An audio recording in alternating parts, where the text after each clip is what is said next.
always fun to play some good video games, including some fine games like Smash Bros, Street Fighter's Mortal Kombat, and some games where it has some mutant animal creatures kicking each other's ass. Redzilla, the fire monster from Monster Area, and Orcane, the pedal hopper.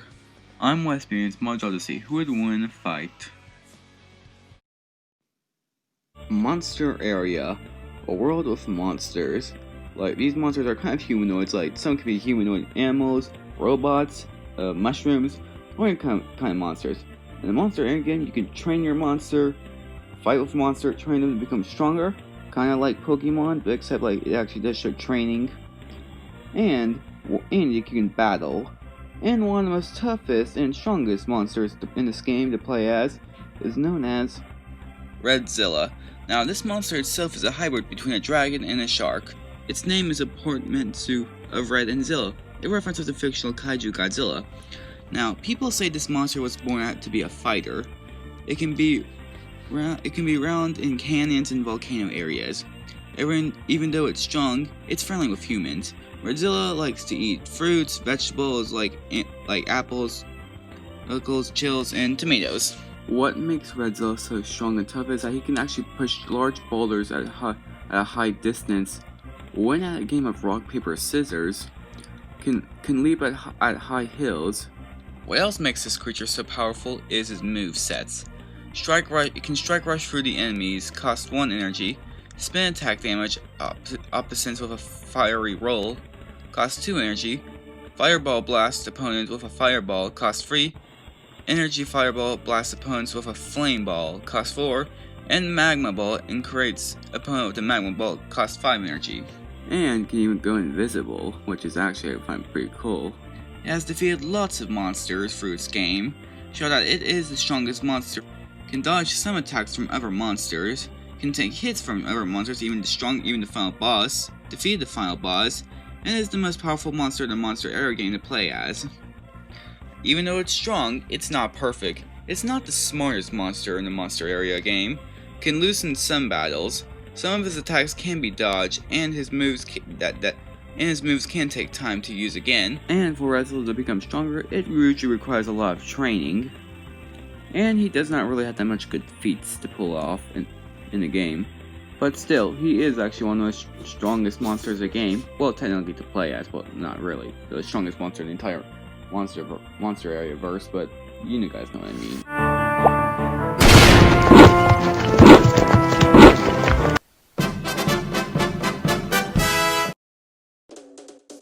The board members of the Water Train Company are furious at the air Armada destroying their flagship and constantly pillage their trade routes. So they decide to hatch a plan to infiltrate the air Armada and bring down once and for all. However, there is only one creature in the merchant part that can breach Armada defense, and his name is Orcane. When he first arrived in Watertown, the Menchak capital of Aether, Orcane was considered a dangerous nuisance and a criminal, but Orcane is a playful trickster and nurses from escaping even most precious of stations. However, while the water merchants disowns Orcane in public, they do not have hesitations to call upon him when they need a situation to deal with quickly. Orcane is a sly and infinite in most secret strongholds and can transform into water and confuse enemies to spray bubbles, making him a perfect capital of stealth assignments. It's a simple, well, technically Orcane's not more much of a mean creature. He's actually a simple and playful creature. Plus his adopted family is a sly trickster and considering that to be a nuisance to the rest of the Watertown. Despite this, they know that he can handle jobs. However, he can enter through any facility uninvited with little issues. While in the facility, he knows that he uses stealth to spy around information, find and steal goods, as well as being good at escaping by using his powers to go through different routes or distractions. Now how to defend himself when he gets caught, attacking using his paws, tail, teeth, and even his body. However, what makes him so deadly is his arsenal, which is parry. Orcane goes breaking defense stance, and the opponent hits him while in the state he is not taking damage and will instead stun his opponents for a second, giving Orcane a chance to strike back. The stronger attack was parried in more time the enemy is stunned. If he parries a projectile when he reflects back on the enemy, wall jump is capable of bouncing off walls, which can use of mobility and gaming his opponent's back. Air dodge and aerial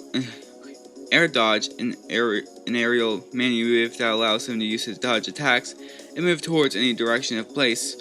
But he can also manipulate water, orcane special that allows him to control water and gets inside of water and travels across it. It can teleport through any body of water, and he is standing on water. He can just attack from longer and stronger. Puddle can shoot out a big drop of water out of his blowhole into the ground, in which he will create a puddle in the process. These puddles are keys to move sets using to help him apply some of his moves if he gets close to them. He can also shapeshift, able to change or even more of his body a different shade, and can form itself into a ball. Side special, orcane turns into a particles of water and then teleports forward before repeating and creating a small explosion of water in the process. The repairing explosion damage enemies. Cannot get damage while he disappears, so he can pass through attacks and protects before repairing. Can travel a short distance of long distance. Can do this or air, making him useful in vertical recovery. If he is standing on puddle at the beginning of his moves, then the explosion of repeating will become stronger. Puddle teleportation can turn into liquid and teleport where he places the puddle by racing from it, which will cause the puddle to disappear in process. Can do this in the ground in the air no matter what distance. And puddle evaporation can turn into puddles and raising steam and bubble, which considering damage to foes if they get close, can also use them as a distance, or distractions. In strength, he can carry 5 bags of money by himself, should be able to beat up and launch the rest of the cast, can launch heavy foes like Crag and Aeschylus, can destroy massive ice spells from a frozen fortress, can destroy a rock pills from a rock wall, can break pillars created by Crag, damage the gatekeepers, and he's also tough enough to take hits, able to take hits from the rest of the cast, withstanding fire attacks from Zitburn and Forceburn, as well as the fire being blazing hideout, withstand lightning attacks from Asba, as well as lightning from Tempest Peak, take hits from heavy hitters like Crag and Aeschylus, especially getting hit by a Crag chunk of ice stone, survive hits from gatekeepers, especially their lasers and explosion attacks, take hits from gatekeepers' shadows copies that can destroy a chunk of rock wall. In speed, he has to keep up with the rest of the cast, can fight against quick opponents like Maffle, Warsher, and Forceburn, should be able to react and dodge from Abza's lightning attacks, can dodge lightning from Tempest Peak, should be able to dodge laser beams attack from gatekeepers. As you know, it should be compared to every single character in the game, such as Zedburn, who can set flames to the entire wall town, Abza, who can harness the power of electricity and create a permanent storm of barrier and base of the Archwell Mountains, Survivor, who can regrow or control entire forests as well, being able to kill every single non-planet being and free, completed many missions given his merchants, and Flare to stone money, goods, and water trading company and give them underpaid company workers. The water trading company know that this is a full theory, so that they're giving him missions to infiltrate the Air Amanda. Defeat Warstar in combat, has heavily infiltrated through the Air Amanda, possibly saved Watertown from its burning demise. Join with Crag, Malavi, Sapburn, Forceburn, and Water to defeat the gatekeepers that stop the Shadowy Wrecker. This creature may be tough, but Orcane is not really invincible. If the area does not have that much water, then Orcane has no rely on water that has on him, which is something like limited. His best feats involve scaling. Despite being trickster, some of his moves can be predictable. But still, he may be tricky and all, but he is still actually a tough whale or dog to handle. Alright, the commands are set. Let's settle this. But first, let's check out the prediction votes. 85% for Redzilla and 50% for Orcane. Well, let's see if they're right or wrong. Let the battle begin.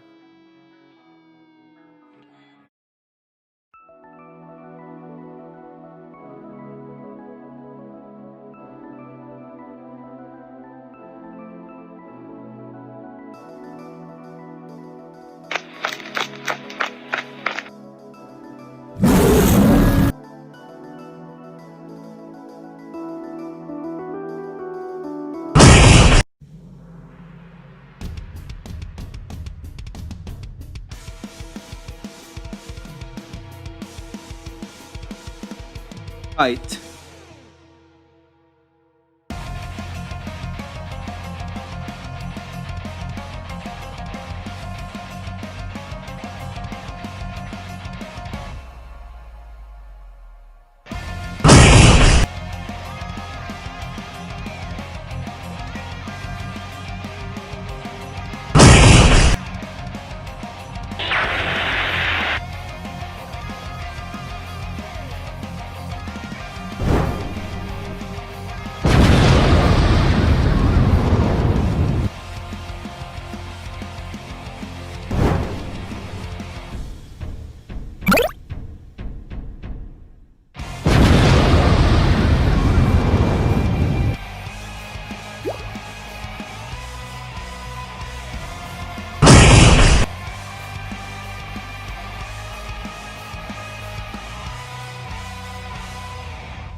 I wonder who's gonna clean this pile up. Anyway, why did Orcane win? Now, this matchup was actually kind of a good one. Now, as they're both quite equal in strength, and both of their versatile moves could keep each other on their toes. While redzilla may be a better fighter, but that's much about it. However, Orcane kinda takes the rest of the advantages. He was much faster, more mobile, and quite smart since he's a trickster and Redzilla is not much of an intelligent animal.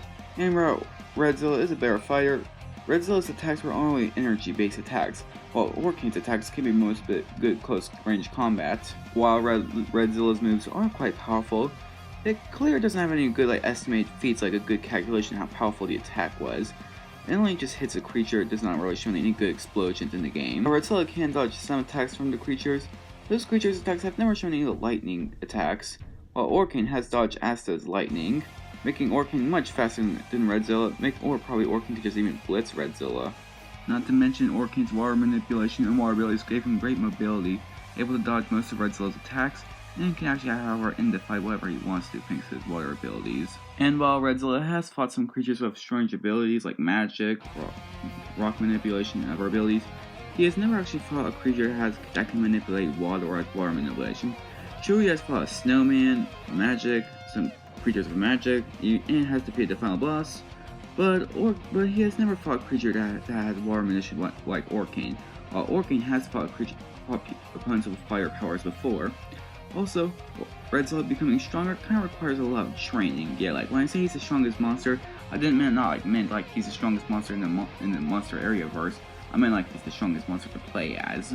While Redzilla was kind of a better fighter and was kind of a good, powerful opponent, Orcane's speed, hacks, and having better feats kind of proves he would win this battle. Well, Redzilla, you may be red, but the only thing that's actually red about you is your blood. The winner is Orcane.